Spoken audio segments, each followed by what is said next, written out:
When you've gone through a traumatic grief, it really throws your identity, like it strips you back. So the police came to our door and informed us, and they were so gentle and so kind with us. It's not enabling, it's giving people the option to make sure that they are keeping themselves safe. But I always say to Mum, I'm like, Mum, honestly, there is nothing that you could have done that would have changed the outcome of this. Before we begin today, we'd like to acknowledge the traditional owners of the land we're recording on, the Whadjuk Noongar people. We pay our respects to elders past and present. We recognise the strength, resilience and ongoing contributions of Aboriginal and Torres Strait Islander people across this country. This land always was and always will be Aboriginal land. All right, let's get into it. So today's guest, Margaret Martin, is a WA-based social worker and counsellor whose son Ethan died from an MDMA overdose at 25, a rare and devastating loss that challenges every stereotype about addiction. She's since started creating workshops for people supporting others through grief to open up the hard and uncomfortable conversations most people avoid. In this episode, we talk about the realities behind overdose deaths, how stigma isolates families, why death is still taboo in recovery spaces, and how we can talk about it with honesty and compassion instead of fear or blame. Welcome to Shit's Fucked. Proudly supported by our seasonal sponsors, Coach Carly, Elevate Bianco, and Your Recovery. Welcome. Hi, Paris. Thanks for having me. It's great to be here. Yeah, it's been a pleasure to have you here. And now tell us where you have come from today to be here. Oh, I've come from the land of the Yamaji language groups, which is in Geraldton in WA. It's about 5 hours drive north from here. Yeah, it's beautiful. It's a beautiful country. Yeah, I haven't actually been I've been to Geraldton, but I haven't been there too often. But yeah, what is it like in Geraldton? It's very sandy. Very sandy. And I do miss very high green trees. But yeah, I really love it there. It's a very friendly country town, and it's a bit of an adjustment coming from over east and like kind of a city space into this regional, almost like remote country town. Yeah. So where are you from over east? Oh, thank you for asking that question. I'm from all over. So I've did a stint in Tassie for a couple of years. I was born in Victoria and grew up in Victoria, country Victoria. And then, I've lived in Toowoomba, Queensland for the last 20 odd years. And what made you come over this way, especially to Geraldton? Especially to Geraldton. No dish to Geraldton. Sorry, guys. So I guess it was about employment for us. So we've come over for employment, and we love it. And there is a rumour that when you come to Geraldton, you never leave. Really? So we'll see that. We'll see what happens. Yeah, something's happening in Geraldton. Oh, thanks for sharing that. Well, I thought I would dive straight on into it, Margaret. So before we go anywhere today, who is Margaret and what fills your days and what kind of work are you doing now? Actually, I think out of all of the questions that you may ask me, this one might be the hardest one for me. Really? Yeah, and I think when you've gone through a traumatic grief, it really throws your identity, like it strips you back. And that question, who is Margaret? I actually don't know the answer to that question now. It's kind of like you've built a tower and then this wave comes crashing down over it, and now you have to rebuild the tower. So it shifts your priorities and your values and, everything that's important to you and your sense of self and who am I now, and I'm putting that back together. So I guess there's the answer. There's the superficial answer that I give people when, you're doing those group things, tell us something about yourself. And I guess that answer would be, I love to drink tea and I love to crochet. I'm obsessed with Lord of the Rings. So good. I'm a bit of a nerd, maybe. And those things are kind of things that I do. But like, who am I? I really am passionate about social justice. That's been there since the day I was born. My values are kindness and honesty are really important to me. And I guess I can tend to be a bit intense and serious at times, but I really love that about myself. So, Thanks for sharing that, Margaret. And actually jumping back onto your crocheting, was it? Yes. You were telling me before we actually started recording a bit about some of the jumpers and things that you make. Yes, tell me a little bit about that. So I don't know, my colleagues have found out that I crochet and that the commissions are coming in. What can I say? And I've got, baby blankets for sure. You seem to go through seasons of lots of people having babies. So there's a big list on my crochet to-do list at the moment, but I'm kind of really obsessed with the 70s at the moment. So there's lots of pinks and browns and oranges kind of happening. Yeah. I love that. I was going to ask you if there was a particular theme. So 70s. Love it. Yeah. So there's probably a bit of a Fisk vibe happening with the brown suit too. I'm really loving that. So, yeah. Oh, awesome. That sounds really cool. I never got into even sewing. I've just been so bad at any of that stuff. But even crocheting looks like it would be tricky. It did take me a little while to learn it, but I really love it because it really helps me calm down. It's a very calming thing to do. Yeah. Okay. Beautiful. So when you think about your son, Ethan, who we've briefly mentioned, so not the loss but him, what's something you want people to know about your boy?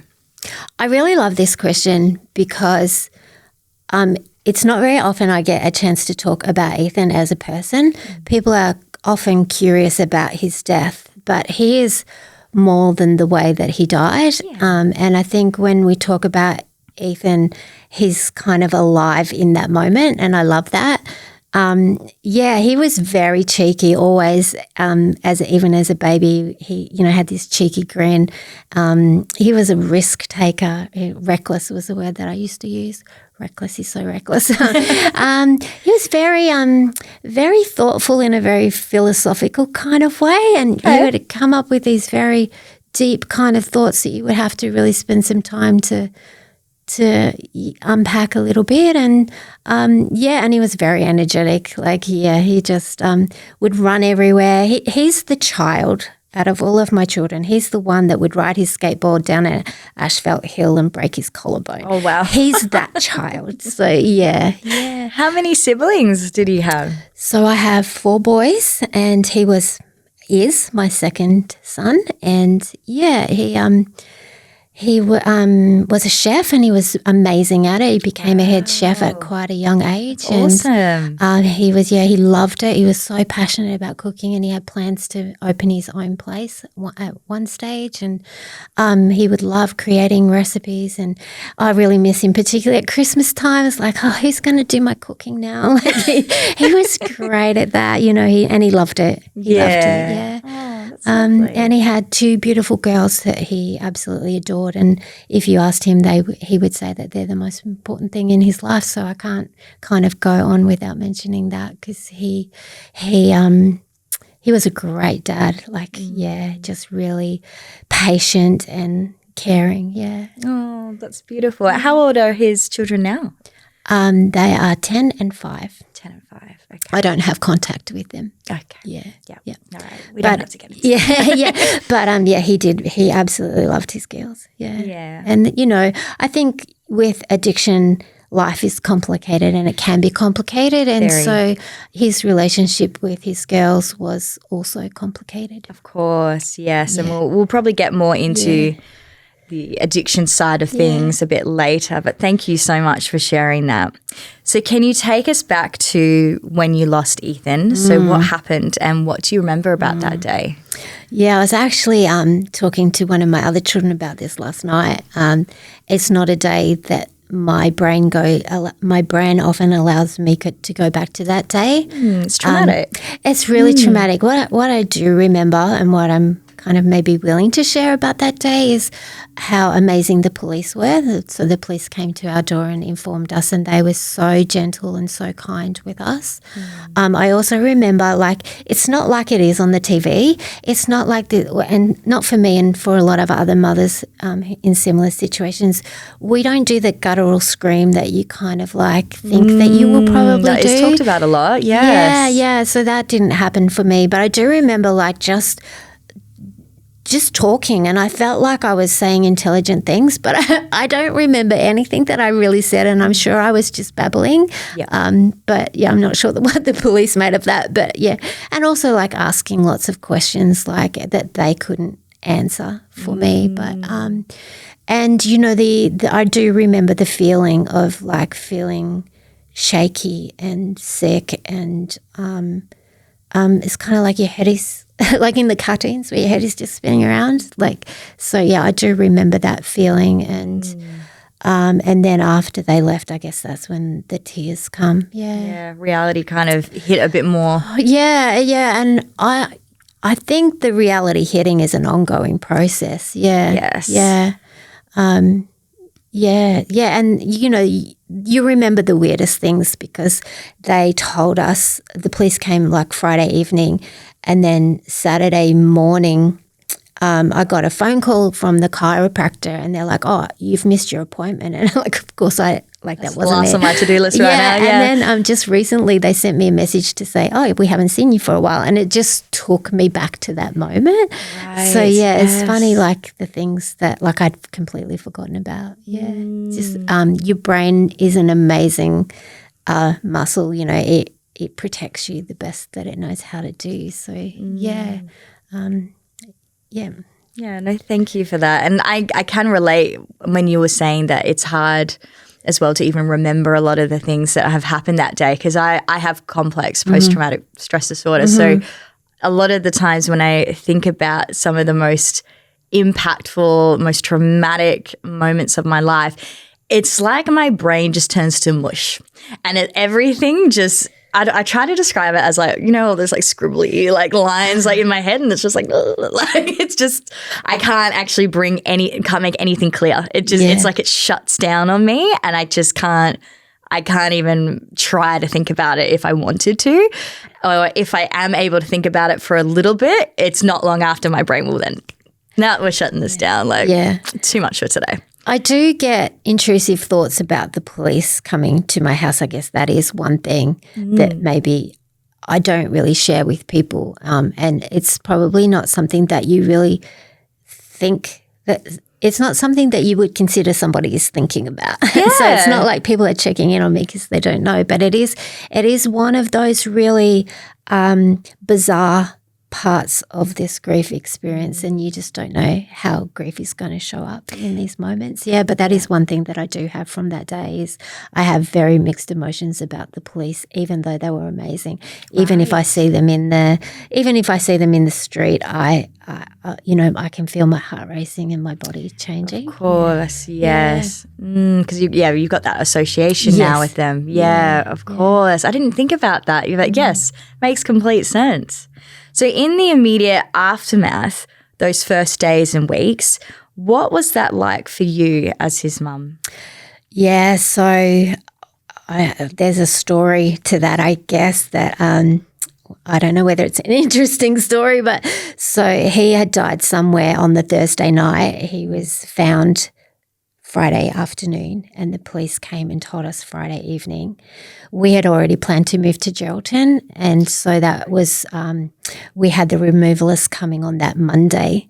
So that Saturday we told his brothers that he had died. The Sunday we finished packing up the house. The Monday the removalists come. Tuesday we flew to Geraldton. Wow. So it was really the most bizarre experience that you could imagine, and so we decided to fly all of the kids over to Geraldton so that we could spend those first kind of couple of weeks together.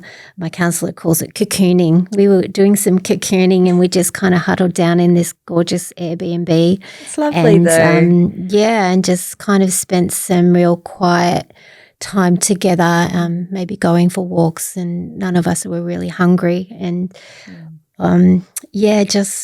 just kind of letting it all kind of sit and crying, and all of that kind of happening at that time. But I think one of the difficult things for me about that was that I was away from my support system. That's so what I was really thinking. Hard. Yeah, that was really hard. Very difficult.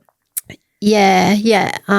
But it was also in one way very protective for me because I'd moved to this lovely seaside town where nobody knew me. So I didn't have to worry about people telling me how sorry they were for me or what happened or how are the kids or any of those kind of questions. I was really protected from all of that. And if you have ever been to Geraldton, it has this really beautiful foreshore, and I just used to ride my bike for kilometres up and down the foreshore, and it was so, you've got the ocean just there, and it's so cathartic and calming, and it just was a real beautiful way for me to allow the feelings to sit in my body. Yeah, I can imagine that would have been quite jarring to suddenly have to uproot from this environment you're so familiar with, and then to come to somewhere so new, but then also being able to spend that time with your family, I think would have just been so beneficial for your own healing. And one thing that we don't really talk a lot about with grief is that there are a lot of secondary griefs that go with the primary grief. And so I left a job that I loved, and I left my support system and the familiarity of the surroundings. And so there were a lot of secondary griefs for me. Relationships changed. I lost some friendships. All of those things that can and do happen with grief that we don't talk about and we aren't really aware or expecting because we don't have conversations about it. And you're not really you're not expecting that there will be secondary grief. So that was also, and your sense of self and your sense of identity, that's also a secondary grief that we talked about earlier. So it's a lot of adjusting, and that acute grief space is, it can last years. Absolutely. And it's usually around 1 to 2 years that acute grief is really kind of starting to subside. So, I guess I'm learning a lot, but also I'm learning about myself because I'm getting rid of those things that in my life that really didn't serve me, that you kind of just like, oh, well, that's just there. You don't really think about when you have these experiences.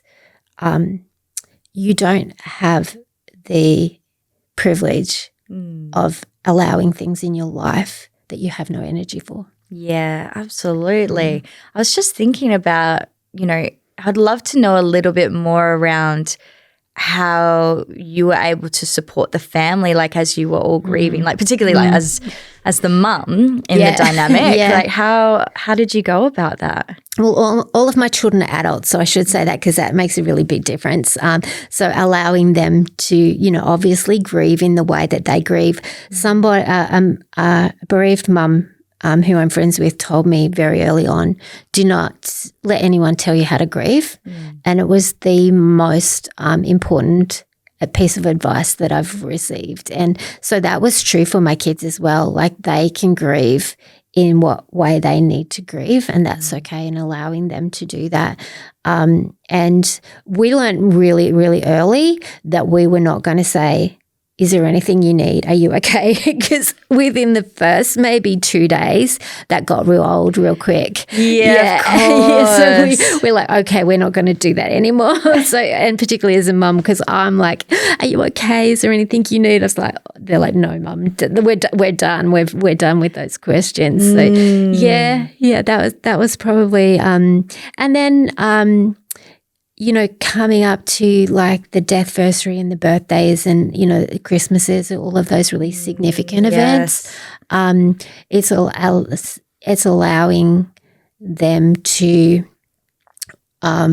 let me know what they want, and it's okay if it's different. So I would say, look, do you want to look at some photos and some videos? And they're like, no, we don't want to do that. So that's okay. Yeah. I might do that, but you don't have to. So it's not putting any pressure on them, but also being available to them if and when they want to talk about it. Yeah. And so when did Ethan pass? Oh, so that's a good question. So he died in January somewhere. We don't know if it's the 18th or the 19th because he died during the night. January, 18th, 19th. to 2024. So just over 2 years ago now. Okay, yeah, not long ago at all. Yeah, not in my mind. It's but then it also feels like a long time ago because 2 years is a long time not to see your child. Of course. So yes. so it does change the way that you view time. Yeah, that's interesting. I didn't really think of it like that. Yeah. And I think sometimes people, they really mean well and they really care about you and they want you to be really future focused and they want you to have hope and be hopeful and not to be sad. But thinking about the future actually makes me sad because he's not there. And so being future focused is not helpful to me. If you want me to laugh and be happy, we talk about the past and we talk about when he's alive. Yeah. We don't talk about the future when he's still dead and more dead in the sense that longer dead. That's much harder for me. Yeah, and he's missing those and he's missing those, yeah. You know, and his little brothers are turning, so he died at 25, you know, they're turning those ages and moving beyond those ages, and that's really confronting and emotional to kind of think about too. So, yeah, there's lots of elements of grief and loss that unless you go through it, you can't know, I guess. Yeah, and we'll get more into grief a little bit later because there's so much even I need to learn. I mean, I've had a lot of close friends of mine even lose parents very suddenly, and that's been very tough to navigate as, you know, someone who really cares for that person. You're like, there's like nothing that you can say or do that's going to help this situation. So I definitely want to get more into that and talk about, you know, what is helpful, what's not helpful, things like that. But I want to go back to Ethan and what Ethan went through. So Ethan died from an MDMA overdose, which often can shock a lot of people because it's quite rare, like for that to happen. And a lot of us don't associate that type of overdose with this type of drug as well. So what have you learnt about it from your own experience, that particular type of overdose? I guess I'm not really knowledgeable about addiction and drug use and types of drugs beyond, you know, the scope of my work as a social worker and my role as Ethan's mother. I think that the way that we look at drugs and drug use is really important. And so when we look at a drug like MDMA, sometimes it's called X's or Mandy's or whatever you want to call them. Yep. They're seen as party drugs, essentially. And you have to take a lot of them, and I mean a lot, to die from them. And Ethan took a lot of them. And so I guess in terms of those party drugs or those kind of drugs, it's not necessarily about the drug that you're using. It's about what is the function of the drug that you're using. What does it do for you and why? How are you using it and why are you using that? I think that's a really important question to ask. You know, I think certainly in the social work field and the counselling field, we've seen addiction as a disease. I think we're kind of maybe moving away from that now to seeing addiction as a symptom of something, of a pain or a trauma. Yeah.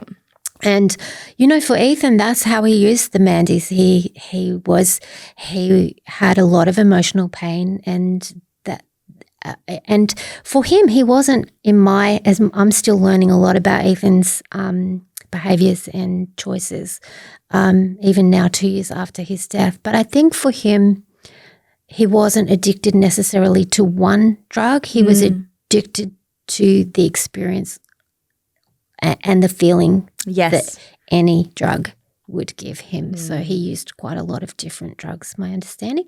And and also the other thing I'm learning, like you can die from one, like you don't need to have addiction to die of a drug overdose. No, you don't. And it can be anything from, like, that drug can be laced. I'm learning about fentanyl. I didn't know anything about fentanyl before Ethan died. And lots of my bereaved mum friends, their children have died of fentanyl overdose. And fentanyl is laced in so many, like even something as maybe I don't know what the word is, but like even weed, where we think maybe that's not quite as dangerous, you can die from synthetic from weed, particularly. Yeah.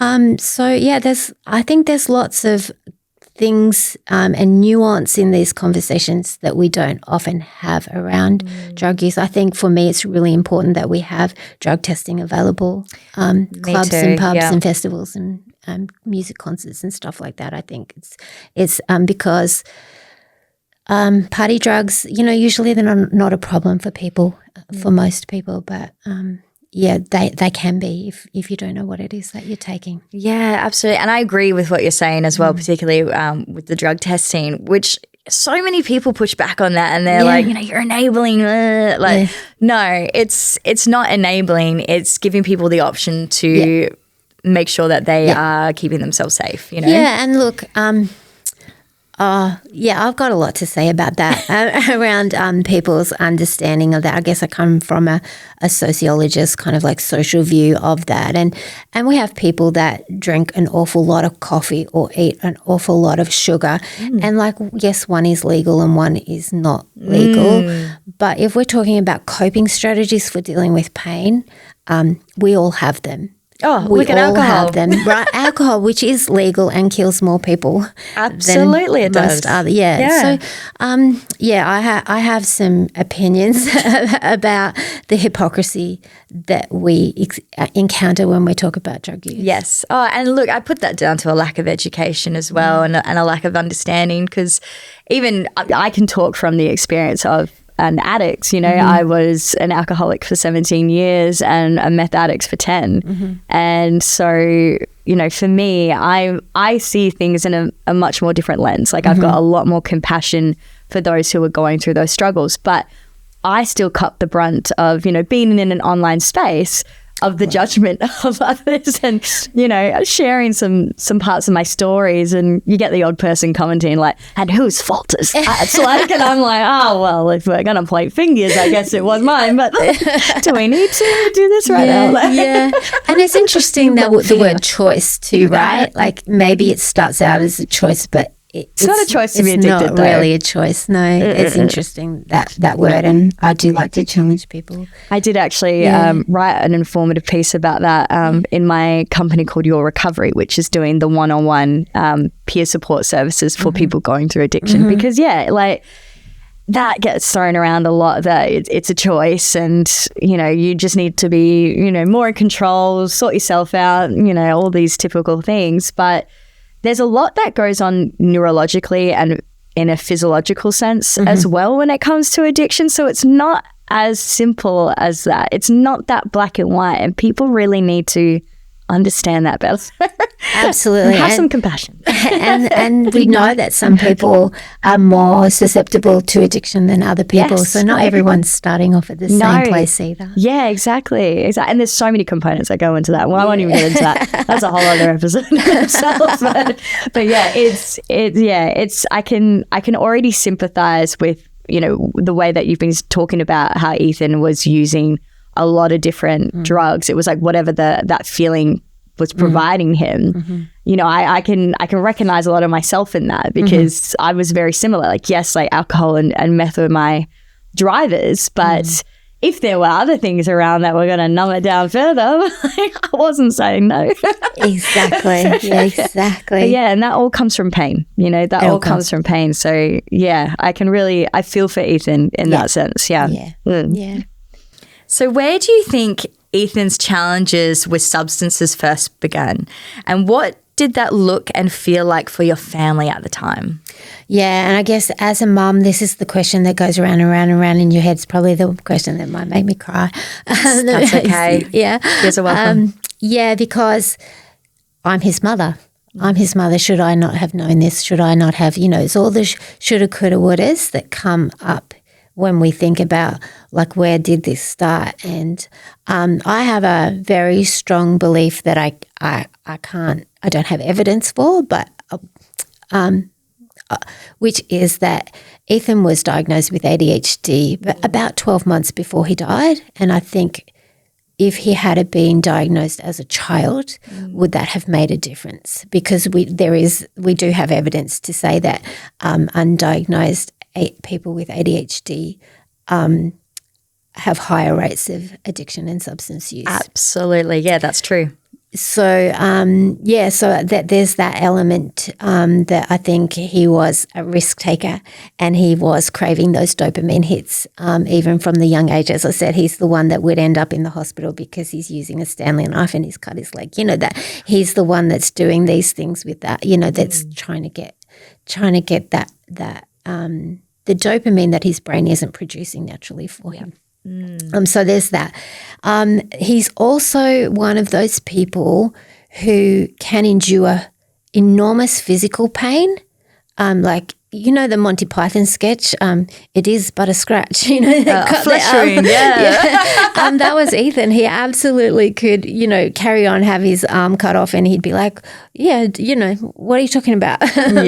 But when it came to emotional pain, he had his resilience was very low. Right. His distress tolerance was very low, and that's something that I did try to help build emotional resilience with him, but. I think that was a challenge that he struggled with for his entire life, really, and he got counselling and things to kind of help with that as well. But and the other thing that happened was when he was about 15, he had a friend that had moved to town, and he gave them a call to catch up about 6 to 12 months after his friend had left town, and his mum answered the phone and his friend had suicided, and that hit him very, very deeply, of course. And I think that's when the weed use started, because that's how the addiction started, was with weed. We would find cigarette lighters everywhere around the house, and it's like, "Ethan, are you smoking?" And he's like, "No, not cigarettes. I'm not that stupid." And I was like, "Oh my God, child, I don't know how to help you." He's like, he knew that cigarettes were going to kill him, but he thought weed was fine. Yeah, I love that he ruled that out first. Definitely not cigarettes, He's got a line. Yeah. And then, he told one of his brothers later on that weed is definitely a gateway drug. I know there's controversy about that, but for him, that's how he experienced that. Yeah. And then also he's a chef. So he's in the hospitality industry, and that is like notorious for substance use. Yes. And he'd say, "Mum, I've seen people do lines of coke off the benches." He's in an industry that encourages and is a very high pressure industry. Very hours as well. Long hours, absolutely. So you need those kind of like pick me ups. Yep. Yeah, yeah, and then the calm downs later. So, there were a number of factors, in my opinion, that that contributed to the addiction and the substance use. Yeah, for him, I guess because his story involves other people and who's not my story to share. Yes. But when he had his children, he was mostly sober for quite a number of years. And he really adored his children, and he worked really hard to be, I think, alcohol.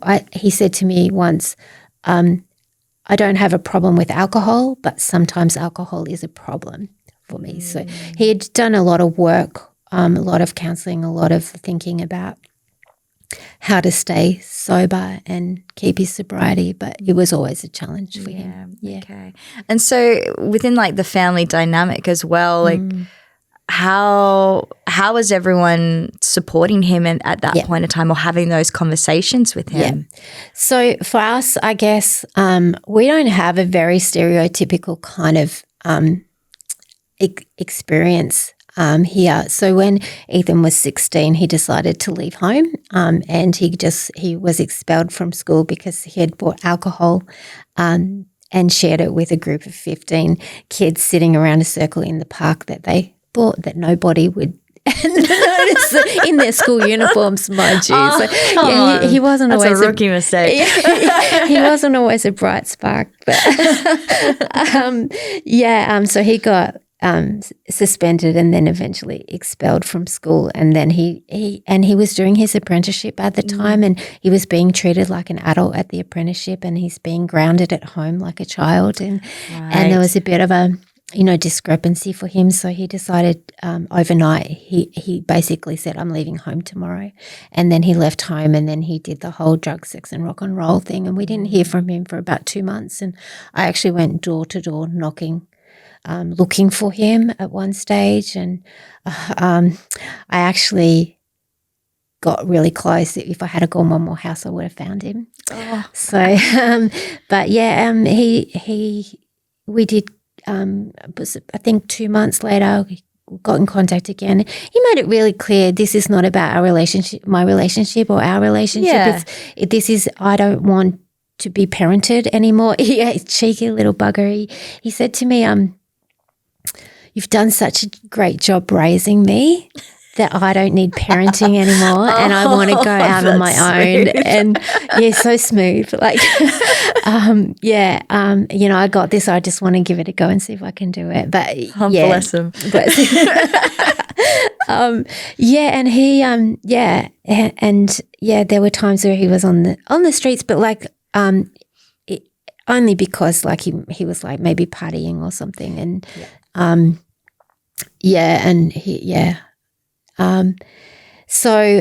his very sudden leaving of our house was a really huge sadness and grief for our family, and trying to understand that and the changes that happened with him being gone and how he left was very heartbreaking for his brothers and for us as well. But sorry, I've lost the question. No, you're all good. It was, what was that question?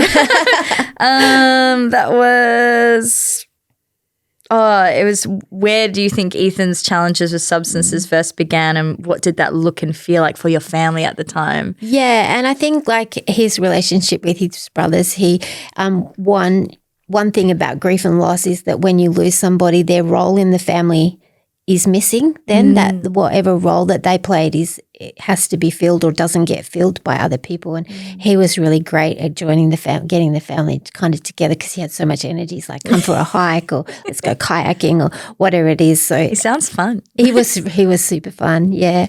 We miss, there's that missing from our family now, that fun and that energy and the role that he filled with the relationship with his brothers. And there isn't a lot of grief support around for losing a sibling, to be honest.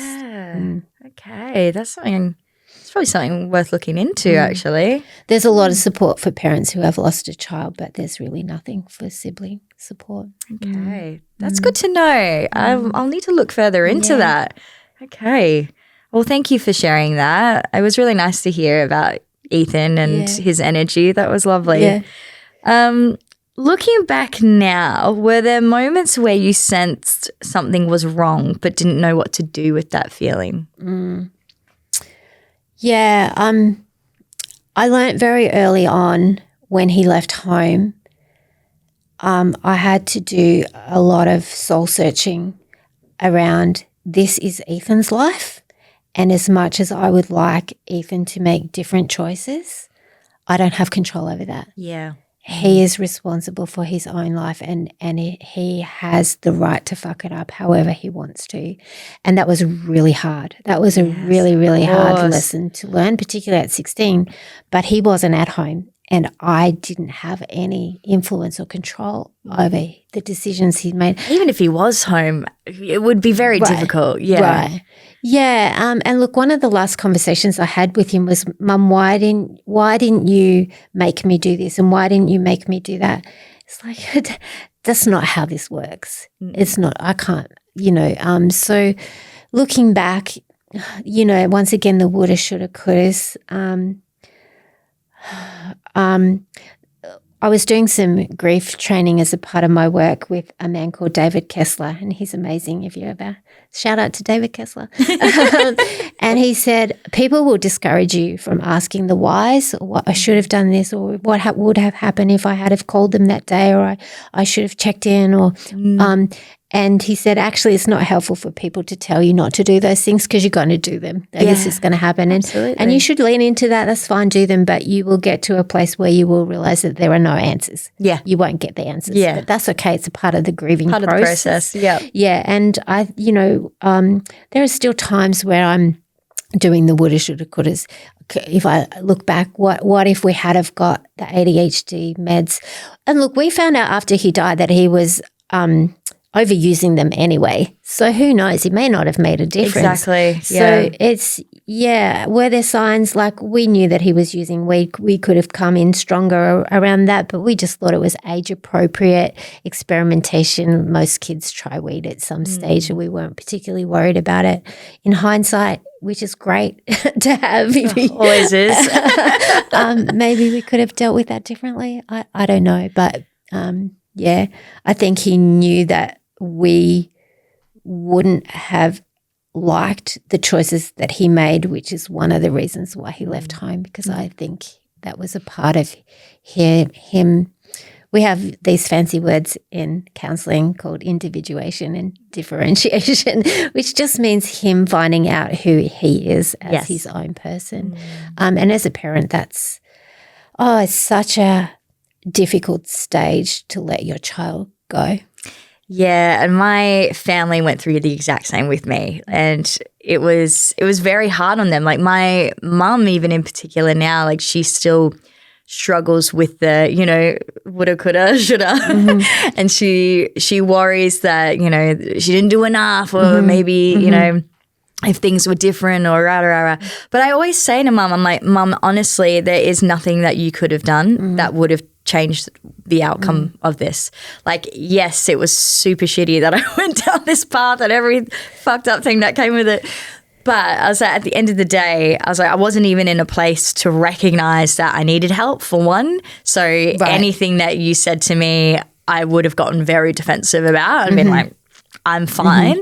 And plus it was saving me at that point in time. Right. And it was helping me deal with the because I think I was a little bit like Ethan. Like, I'm very sensitive. I can feel things at a really intense, strong intensity, and it knocks me. So having something that could numb me was really life-saving, and I couldn't deal with the pain that I had. So for someone to try to come in and be like, no, this isn't good, like we need to take this away, I'd be like, no, like no, this is helping, like don't, like get away. And even in the counselling space, from a professional point of view, we wouldn't be taking away somebody's coping strategy without them having something to replace it exactly with. And I didn't have like any skills in how to regulate or even understand my own emotions. I was very depleted in that area growing up, and which is what actually led me to a lot of these substances.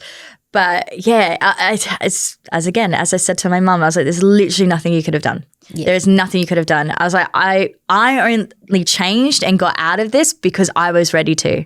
There's like, you even if you dragged me by my ear to rehab, I probably wouldn't have stuck it out and actually did it properly and like fully immersed myself in it because I wasn't ready. Like, so again. Yeah.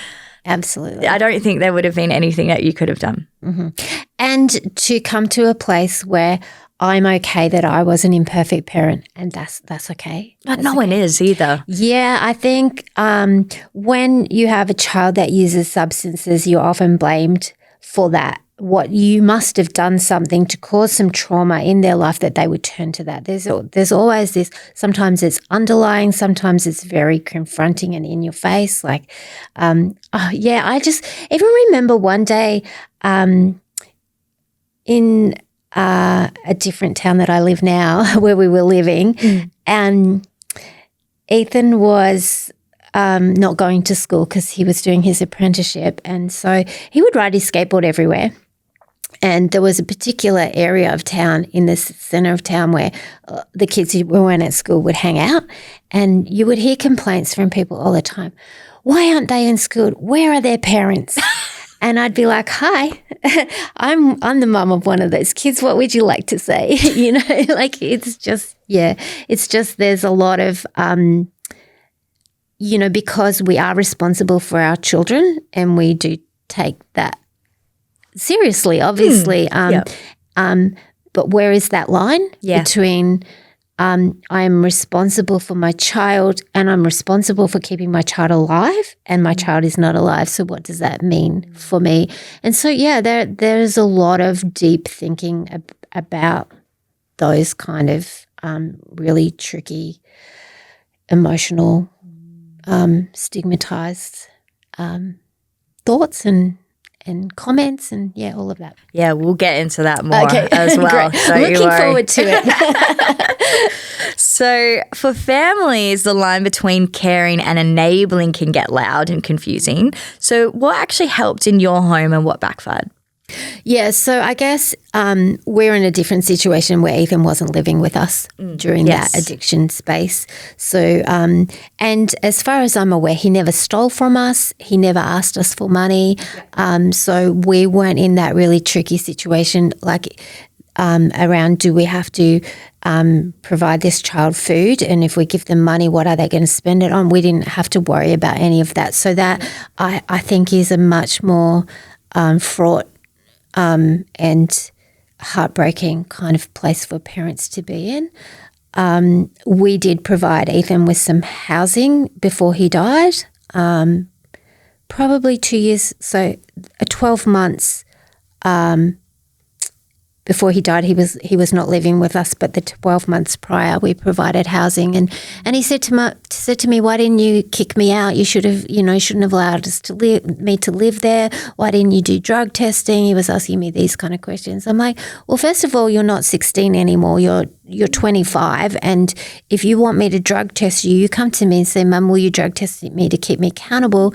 Because otherwise it's going to be a waste of time. Like if I'm just drug testing you and you don't want it. So we found out later too, because he was needing to get drug tested for some other things, that he was dodging the tests. He was using NANGs, which don't show up, which are more dangerous. Like I'd almost rather use cocaine than NANGs in a way, like because of how dangerous they are. So it's like unless you're wanting me to drug test you, there's no point in me coming to you and saying, "I am drug testing you. You better be clean," because it just pushes honesty away, and it it causes more problems, I think. And as you said before, you have to be ready. Yes. And for me personally, I believe that housing is a human right, and I believe whether you are somebody using substances and addicted to those substances or not, you deserve a safe, stable place to live. Yes. So that's just my personal value there. And so I just wasn't going to kick him out to live on the street. That just was never going to be an option, particularly while he wasn't damaging the property. There was no reason for me to kick him out. He at least had somewhere safe to come home to. Yeah. And unless you're ready to change, there's what is it that you want me to do? Yeah, it sounds like he was having those conversations with you around, his addictions and his behaviours. Do you think that was a way for him to reach out in some capacity? That was the last conversation that we had with him, and it was based around some estrangement that we have with our grandchildren. So that's what that kind of conversation was, the context of that. But he did say to us, "I've always felt loved and supported by you." And then he said, "But I probably needed some tough love." And it's such a tricky line. Like, what is tough love, and does it even work? And when we were looking for support at that time through different organisations, they said just keep the relationship open and just let him know that you love him. I think that's the most important thing you can do. Yeah, and so we did that, and even at the end, he always felt loved by us, so that's a win for us. And could have we done some different things?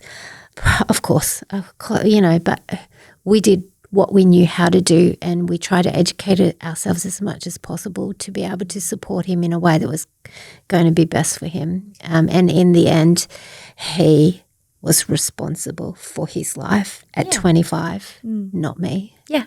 Absolutely. Yeah. And look, tough love as well, it's something that I don't think is very helpful, to be honest. Like, and this is coming from obviously someone who's experienced addiction.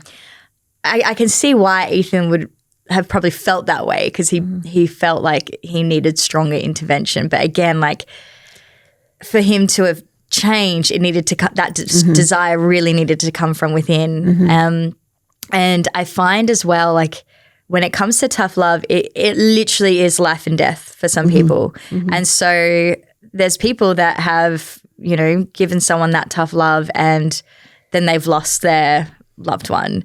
Whereas I feel like it's more effective and more supportive as well to, whether you have to set boundaries or not, like that's totally fine. Like if you have to go no contact for a little bit, I think that's fine. But still having those conversations with your loved one and letting them know, like, you are still loved. Like, I still care so deeply for you. Right. And, you know, this is still a safe space to land. Like, if you need it, like, I'm not against you here. Like, I am still in your corner. Absolutely. I think is life-changing for addicts. Yeah, absolutely. And there were conversations throughout the years of, you are never homeless. You always have a home here. Yeah. You are always welcome here. Your drugs are not welcome, but you are welcome here all the time. Absolutely. And, you know, and we had those conversations we will always love you. Doesn't matter what you do. He absolutely knew that we supported and loved him, and that if he wanted to go to rehab and he was ready to do that, we would have sent him in a heartbeat. You know, I know other parents would be more proactive around that, but my kind of professional experience tells me that more often than not that doesn't work. Yes. Yeah. Yep, definitely. Absolutely. So I want to kind of go back to the blame towards the parents. So if someone accuses a parent of being to blame, what's a grounded response you wish more mums and dads had in their pocket? Yeah. It's really tricky. It's really tricky. So something sounds like it comes up a lot. Yeah, and I think sometimes it's internal. It's this internalized sense of responsibility as well. And you kind of, for me at least, and other parents that I know, they're looking for it. It's like waiting to see where the judgment is going to come from. And I think mothers in particular are really easy scapegoats in these kind of situations. But a grounded response. Like, I just kind of smile and nod and walk away now. I don't even bother to engage really too much, because you can't know. You just can't know until you know. But you have to be able to be strong enough in yourself to know that you are not to blame, to be able to do that. Because when the blame comes, and we've had people tell us that we're responsible for his death. And we've had people, that it's our fault that he's dead and that we enabled him. Yeah, we have had very direct criticism around that for us. I'm sorry. Yeah, and I think for me it's important that I am really have critical reflection. Okay, am I? Is this true? Excuse me, I'm just going to grab a tissue.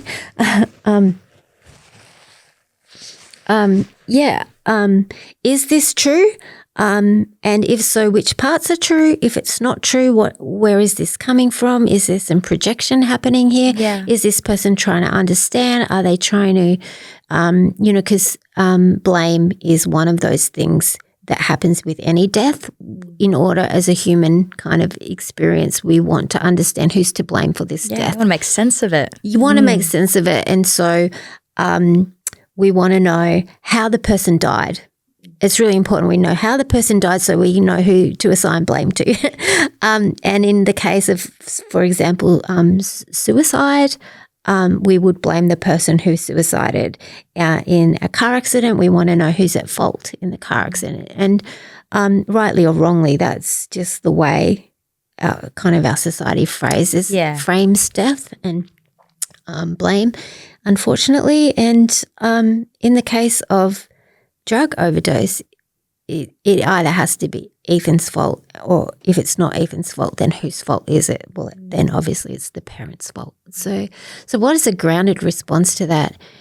Like, I don't know every situation, and maybe there are times where parents do have some responsibility there. I don't know. Like, once again, to quote David Kessler, he says, it's not your fault. You're not to blame. You couldn't control it. You're not responsible for it. So it's just having that real self-belief that you know what you are responsible for, you're really clear on that, and what you're not responsible for, having some self-compassion and self-forgiveness around not being perfect. And even if you were perfect, it doesn't mean that your child won't end up in addiction. Yeah, absolutely. And I think that that's really important to note as well. Yeah. Really, really important. So how has shame shown up for you during this grieving process, now that we're on the topic? Yeah, such a light, fun question. I think as a social worker, that has been very difficult for me to be in a profession where my child has died of substance use. Aren't I supposed to know how to do this? Aren't I supposed to have children that are healthy and whole and happy, and to have a child who has struggled with addiction? There can be some shame around that. And shame is a very human emotion. So the way that I would understand shame professionally would be, well, first of all, guilt would be I have done something bad, and shame would be I am someone bad. And it's very normal to feel shame, but often shame it's more like people try to give it to me. And in that case, I'm not interested. I'm not interested whether you think I'm a bad person or not. I'm more interested in, am I living as congruently to my values as I possibly can? And that's it. And if I'm not, that's a very internal reflection, and I'm not really interested in how other people view me in that way. But that's taken me a long that takes time to get there. Yeah, it's not easy. It's not easy. And I still have moments where you're like, oh, maybe they're right. Like, maybe I am a really horrible mother. And sometimes you just checking in with people like, what's going on here? And they just remind you, no, you did everything that you could for Ethan, that you knew how to do, and that's enough. Absolutely. And you know what? Again, coming from the lens of the addict, I started using and like drinking alcohol and using drugs from like 13, 14. And I don't think I've once looked back and been like, Mum and Dad are to blame for this. Yeah. Because I mean, like, there was definitely things going on in my family home, but even so, I look at it in a way where it's like, they did the best of what they could with the knowledge that they had. Mm-hmm. They were dealing with their own stuff as well. Like I do see the human in them. Mm-hmm. And, at the end of the day, I do take full accountability for where I ended up. Like I don't put that on my parents or even the people who gave me things. Like I'm still like, no, I made a choice at the end of the day. Was it a good choice? No. But I made the choice at the end of the day, like, nevertheless. So that's kind of how I view it from that lens. Yeah. And like having conversations with Ethan was really helpful for me as well. And he said, Mum, it's not the people that you think. That we have this stereotype about what we think a druggie is. I don't even like it's awful. But he's like, my dealer is a mum of 3, and this is how she puts food on the table for her kids. Yep. And it's just a really non-judgmental, different way of looking at the world, at that world, which is not my world, but it is. It is my world. And just being able to, I think we just like things in boxes, and things aren't really that neat and tidy. No, I agree with that 100%. Now I want to go onto a bit more of a tougher question. Mm-hmm. Well, they've not been tough. This is the warm-up. No. Okay, so So you've walked through the coroner process. That's the one I wanted to get into. So something most people that, don't often face. So what do you wish families knew about what happens after someone dies from overdose? And what was that like emotionally and practically for you, that whole process? Yeah. So I guess fortunately for us, legally, we weren't Ethan's next of kin. So we were his emergency contact, but we weren't his next of kin. So we didn't have to do all of the paperwork. There's so much paperwork involved. Okay. So we didn't have to do any of that. But yeah, it's not the coroner is not something I ever thought that I would ever have in my life. And Ethan's body, or his body, however you want to word it, whatever kind of religious belief that you might have around bodies after death, was taken to Brisbane coroner, and they did a lot of bloods for him. So my understanding was that they didn't cut him open, but they did a lot of like other testing on him. And I think if they had found some anomalies, they would have done a full autopsy, but it was only, I don't even know what the word is, but it was a different kind of autopsy for him. And it takes time. So you don't get, his body isn't available for funeral. Like they've got to do what they've got to do with his body. And so like planning the funeral and all of those kind of things is not as simple perhaps as a different kind of death, like maybe a death in a hospital, for example. Different paperwork, different hoops to jump through perhaps. So yeah, there's that. And so for me, knowing that that's where his body was actually very comforting for me. That, where is he right now? I know where he is. He's there and it's okay and he's being looked after. So that was, I don't know, it was, as I said, because we had like flown literally across the country, to know that that's where he was really helpful for me. And then we're waiting for the funeral, which is not a bad thing because you're still trying to it's not a rush. Yeah. It slows things down. And that's one of the things about grief that really surprised me, is how the world just keeps going on. I'm like, hang on a minute, you need just to stop so I can catch up. And so it was just kind of nice to have that process slow down a little bit. And then the other thing that happened for us was receiving the coroner's report. And that happened probably another 3 weeks after the funeral. So it's kind of like, and then reading is almost like another punch in the gut. It's just like making sure that I was resilient enough to be able to read it. You're shaking because it's hopefully going to give you answers. And I wasn't aware that the coroner is the only person who can determine whether a death is a suicide. So that's in WA. I'm not sure if that's across all states. Yeah. So the coroner ruled his death an overdose and not a suicide, but there will be questions for us around that till forever. We won't ever really know for sure because of the amounts of MDMA that he took was not accidental. You can't take that much accidentally, but whether it was death by misadventure or he did really like to push lines of what he, where, to know where the line was. Yes. We certainly found it this time, but yeah, we won't know ever. But yeah, the coroner didn't rule it a suicide. So, and I still have that report. I haven't opened it since. I don't know whether if and when I'll ever be ready to read that again. Yeah, but we got pretty lucky with the coroner. We didn't really have too much engagement. We didn't have to talk to them directly or anything like that. But it is another layer to the experience that is already very complex and emotional and heavy. Yeah, well, thank you for sharing that. It's definitely an insight I don't have. So thank you for sharing that.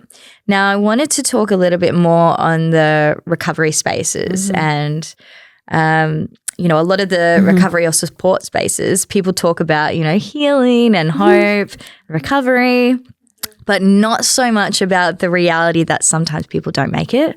So why do you think death is still something we avoid talking about, even in those spaces that are meant to be honest? I mean, it's not fun, is it? Oh, of course not, no. It's not a comfortable conversation, is it?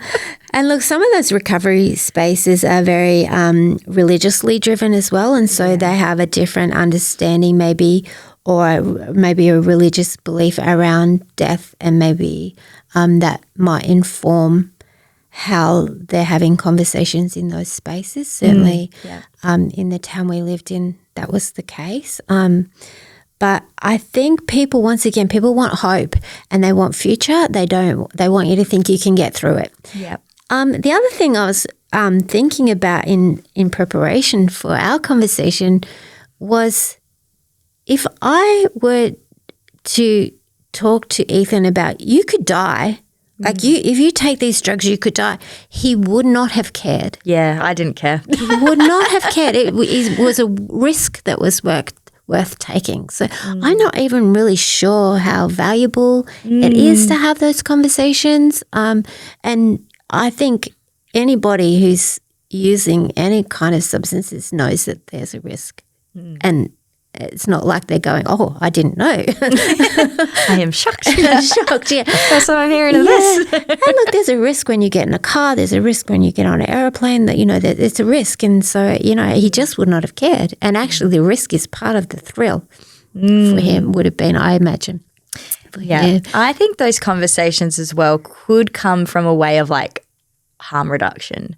So that's something that I think we could do more, and also probably educating people a little bit more. Like, say if they do use fentanyl, heroin, things more like opioid style, there's like naltrexone, the spray that you can use as well, like getting people trained in that. And then also just talking about the different kind of risks there are, like with particular drugs, and like the amounts or like interactions between different drugs. I think we can definitely talk more about that in these spaces. Absolutely. And like, for example, NANGs, you may not die, but you may end up very, very disabled for the rest of your life. Yeah, it affects your spinal fluid, Yeah.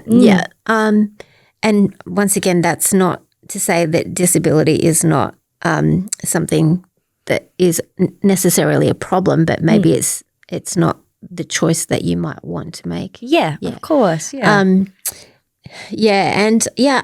think just grief generally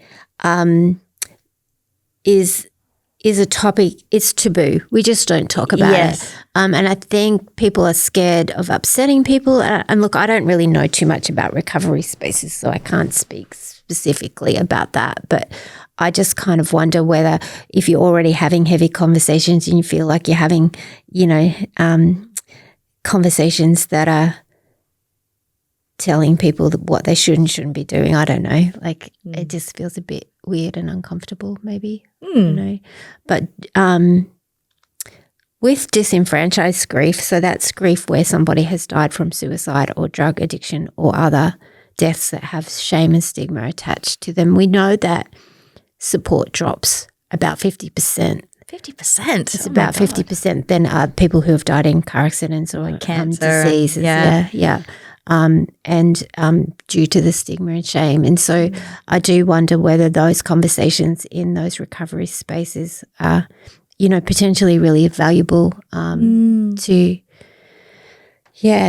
education and for family and friends too. Yeah, because death happens, and what is the overlap between suicide and addiction anyway? It's probably quite high too, I imagine. Yeah. Well, I know a lot of the time when I was using just copious amounts of whatever, I a lot of the time in the back of my head, it was like I'd be okay, like if something happened, because I was kind of on a suicide mission, to be honest. And I just wasn't a happy person. So obviously I can't speak for everyone, but but that was me in my experience. Yeah. Ethan definitely had some suicidal ideation in the year, in the time before he died. So I think death may not always be seen as a bad thing. So, yeah.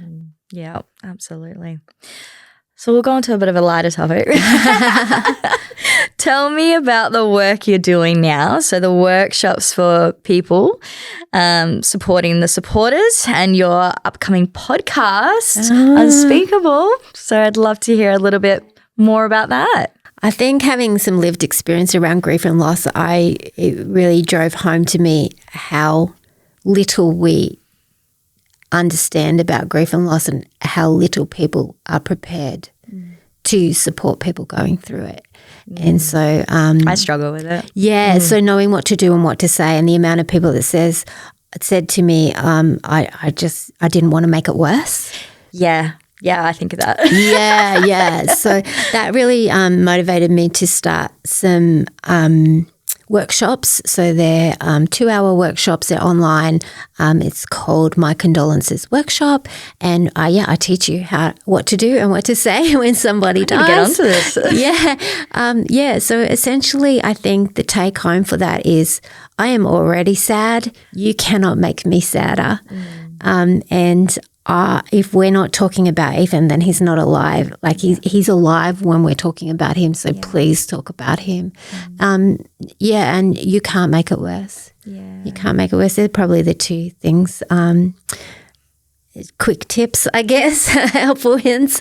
And so they're the workshops. I'm also working on another project at the moment, which is for parents whose children have chosen to estrange from them. Okay. That is because about a month before Ethan died, he had chosen to estrange from us. That would have been really hard. Yeah. And it was really hard. And obviously these conversations, particularly the conversations we're seeing online, are very much lacking nuance. It's very much a black and white. It's either someone's got to be at fault, but what if no one's at fault here? I'm working on watch this space. Working on some workshops there, and that's absolutely not to say that there are times where children need to cut off their parents, and there are times where parents absolutely need to cut off their children. But it's more in this kind of grey space. What do we do there? Yes, yeah, and I think recognising that we're all humans as well, and we're all not perfect and we all make mistakes. So so that's my plan. And I had, prior to Ethan dying, I was ready to publish my podcast called Unspeakable, and that has now stopped. I haven't, so I'm hoping hopefully in the next 12 months to get that up and going again. It's called Unspeakable. So it's the everyday stories of stigma and shame that we all carry that we don't talk about. So I was, it kind of started because, it's a long story. I'll try and give you the short version. But just how we don't know when we're talking to somebody what their story is quite often. We look at them, you look at me, I am a very average-looking, middle-class white woman who looks like my life is all together. You would not perhaps look at me and go, oh, yeah, her son died of addiction. We just don't know those stories.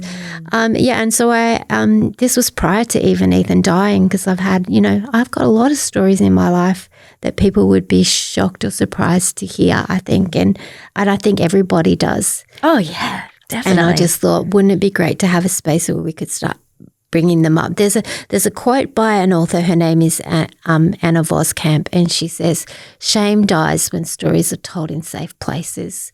And I just love that quote, and I just thought, wouldn't it be great to have a safe space to talk about these stories that we just keep hidden?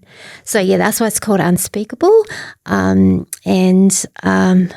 it's definitely a work in progress. It's been in progress for a number of years now, so I'm just waiting to get my podcast studio sorted out so that we can start recording. Oh, great things take time. Yeah, I might have had a bit of upheaval in my life. Some things going on. Yeah, some things going on that have put that on hold. But yeah, we can blame Ethan for that one. I do. So where can people find like your workshops and even the podcast? Yeah. If it's sure, yeah. So at the moment I'm only on Facebook. So there is a My Condolences workshop Facebook page, and there is also a mycondolencesworkshop.com web address that you get. And I just need to update the workshops on there, but hopefully we'll be running another one very soon. Probably, maybe I'm thinking August, but we'll wait and see. I'm still working on my workshop workbook for the parental estrangement stuff, but that's probably where my passion is right now. Oh, awesome. Well, thank you for that. Now, to wrap it up, for anyone listening who's lost someone to addiction or who's scared they might, what's one small thing they can do tonight to take care of themselves? Yeah, breathe. Just breathe. And I don't mean that facetiously. It's just taking a moment for yourself, breathing in and out, and just knowing whatever happens, you will be okay. You will be okay. And even if it's not okay, you will be okay. And, I have moments where I feel like I'm not okay, but I am okay. Like, it's the great irony. You will be okay. You've got this. And, just making sure you've got some support around you, being able to talk it through, or people reminding you of the truth so that you're not getting skewed in your brain. And that's also super important, just people to remind you of who you are and to who can be honest with you.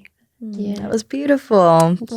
Thank you so much for coming on the show, Margaret. I really appreciate it. Oh, it's lovely to be here. Thank you. Oh, no, it's been good. I think we've talked about some really important things today. And, as sad it is that Ethan's not here with us anymore, it's important that we have these conversations, and that, maybe that there's going to be some families who are listening to this who'll be able to resonate, or, might be able to even see the signs in their children, and it might be able to help someone or save a life. I would absolutely love for any parents to reach out to me. I also offer one-on-one sessions for families. So if you would like to send me an email, you can do that, or a message on Facebook or through the webpage. Well, thank you for coming on. Thank you. Thanks, Margaret. Thanks, Rose.